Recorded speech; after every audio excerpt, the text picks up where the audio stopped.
Nous, les guerrières de la paix, avions fait ce pari audacieux. Rassembler ici des femmes de nombreux pays, de toutes origines, pour élever une voix unie et solidaire.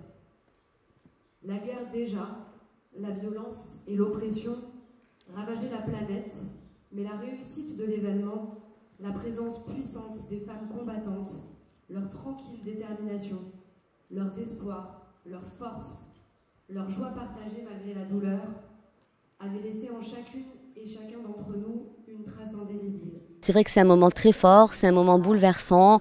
Là, j'étais sur scène avec Anna et on a donné la parole à des militantes du monde entier, des intervenantes de qualité, des femmes extraordinaires, courageuses, fortes, qui font preuve d'une résilience sans faille, surtout en ces moments difficiles, et qui ont pris la parole et qui nous ont émus aux larmes. Donc là, je sors vraiment, j'ai encore les larmes aux yeux.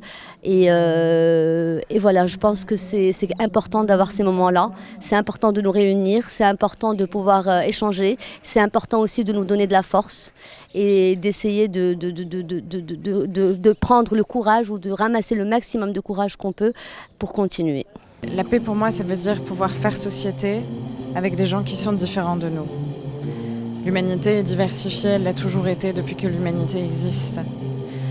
La première étape pour faire société avec quelqu'un qui est différent de soi, c'est de comprendre que si on est dans la même société avec quelqu'un qui n'est pas d'accord et quelqu'un qui est différent, ça veut dire qu'on est dans une société libre. Parce que je suis libre, pour qu'on ne soit pas d'accord, il faut que je sois libre de penser ce que je pense et que tu sois libre de penser ce que tu penses. Alors la première étape, c'est de célébrer nos différences parce qu'elles sont signes de la liberté avec laquelle on peut vivre, de la liberté avec laquelle on peut exister. La deuxième chose, c'est de dire il faut quand même qu'on fasse société, on n'est pas d'accord, comment est-ce qu'on fait?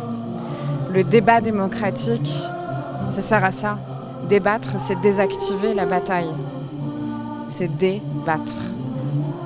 Ça veut dire que je ne vais pas te combattre, ça veut dire qu'on va débattre des idées. Il n'y a pas de vie sans la paix. Pour que l'être humain puisse vivre sur cette planète, pour qu'il puisse donner, pour qu'il puisse être productif, pour qu'il puisse rêver, construire, il faut que ce soit dans un contexte de paix.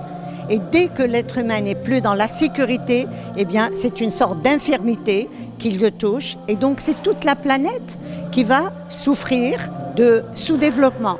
Aujourd'hui, on est dans une ère où nous disons, tout le monde dit la planète est devenue un village, mais on est interdépendant.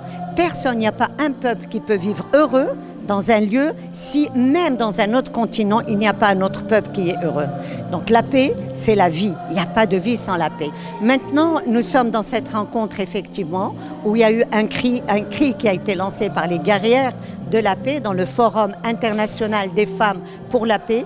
Pour moi, c'est un moment très très précieux parce que le racisme, la xénophobie, la haine vient lorsqu'on ne se connaît pas.